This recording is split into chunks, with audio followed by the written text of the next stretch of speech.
Apprendre son histoire est un acte de résistance. Petit rappel de géopolitique pour les débutants.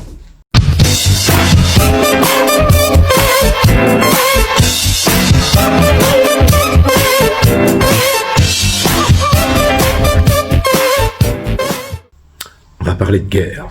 Alors quand on parle de guerre, on pense tout de suite à la Première Guerre mondiale, la Deuxième Guerre mondiale, le moustachu Adolphe, etc., les chars et les avions.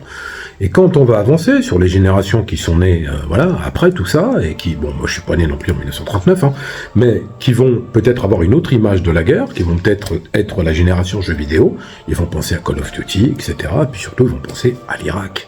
Ils vont penser peut-être, espérons-le, à ce qui se passe actuellement, vous le savez, à Gaza, avec des massacres sur les populations civiles. Mais regardez bien, que nous dit la géopolitique sur ce point de vue ? La doctrine, elle est très simple. Les Américains, par exemple, parce que ce sont les plus grands faiseurs de guerre de cette planète, ont une doctrine qui fonctionne plutôt bien. Les Européens l'ont appliquée de la même manière, mais les Américains, c'est les champions. Premièrement, on va aller apporter la guerre quelque part avec un prétexte fallacieux. On va dire combattre le terrorisme, freedom, la liberté. Combattre le terrorisme, c'est du fourre-tout. On va débarquer en Irak et on va massacrer tout le monde. Et on va piller tout ce qu'on peut piller, et on va dire, c'est normal, c'est contre le terrorisme. On va faire la même chose au Nicaragua, la même chose au Vietnam, la même chose dans d'autres pays. On va déstabiliser des régions entières et des continents entiers pour lutter contre le terrorisme, parce qu'on a vraiment besoin de lutter contre le terrorisme. Ça, c'est la première chose. La deuxième chose, on va avoir aussi une vocation de démocratie. On va apporter la démocratie, c'est des sauvages. Donc on va leur apporter la démocratie, on va leur permettre d'accéder à l'American Way of Life, manger dans un burger, boire du coca, tout le monde rêve de ça. Voilà, comme ça on le fait, on apporte la démocratie. Mais alors attention, on apporte la démocratie, c'est pas avec des bonbons et des fleurs. On l'apporte avec des avions, des bombes, des missiles. Et une fois qu'on a fait ça, parce qu'ils vont pas sur le terrain, ils descendent pas pour les se battre. C'est d'abord les avions, et après c'est les chars, et à la fin, quand il reste que les vieux et les gosses, on vient à pied. Et on dit, voilà, bienvenue dans un monde démocratique. Après, vous avez aussi le motif économique. Je veux piller tes ressources. Mais je peux pas dire, je viens piller tes ressources.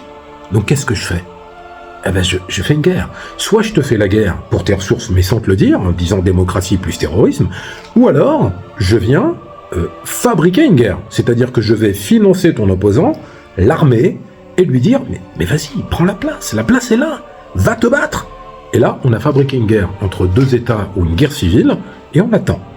Et quand on voit que ça a dégénéré avec des massacres de civils, vous avez des exemples, je vous laisse réfléchir. Là, on vient en disant, stop, nous on est les gentils, on voulait apporter la démocratie, lutter contre le terrorisme, mais là, attention, là ils tuent des civils, ça va pas du tout. Donc, on vient apporter la paix, mais surtout, on vient reconstruire le pays, donc prendre des contrats pour construire, mais surtout, on vient mettre des usines et des machines pour piller des ressources. Vous voyez ? Et ça, c'est surtout en Afrique d'ailleurs.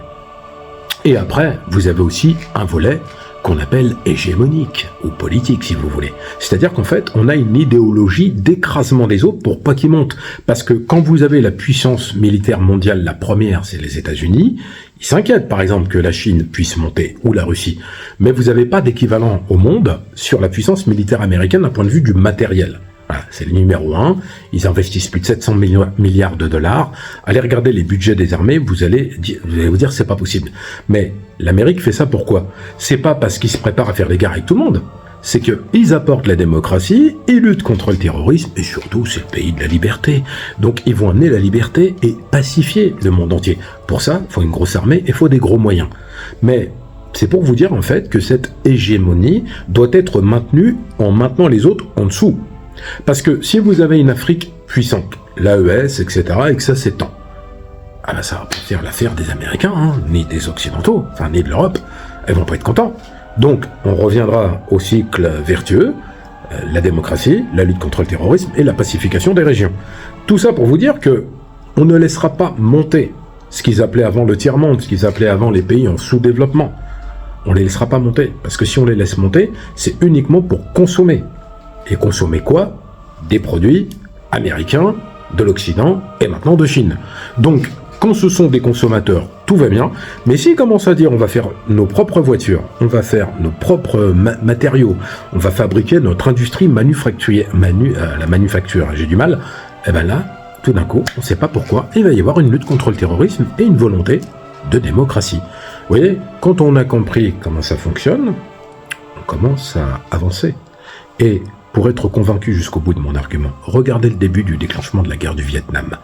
Il n'y a pas un Vietnamien qui a attaqué un Américain, ce qu'on appelle le golfe du Tonkin. On sait aujourd'hui que ce sont les Américains eux-mêmes qui ont été tués leurs propres soldats en commettant un faux attentat contre un bateau dans le golfe du Tonkin et en accusant les Vietnamiens pour après légitimer une guerre du Vietnam totalement mortelle des deux côtés. Vous voyez, les armes de destruction massive, on les a jamais trouvées. On a pendu Saddam Hussein qui est plus là pour en témoigner. Voilà, quand Kadhafi a voulu faire des choses et ouvrir sa bouche, on sait ce qui lui est arrivé. Vous voyez, ça ne nous viendrait pas à l'idée qu'un pays africain ou d'une autre région aille aux États-Unis et aille supprimer Donald Trump au prétexte que c'est un taré. Ça n'arrivera pas. Mais vous voyez, tout ça, ça donne à réfléchir. Abonnez-vous.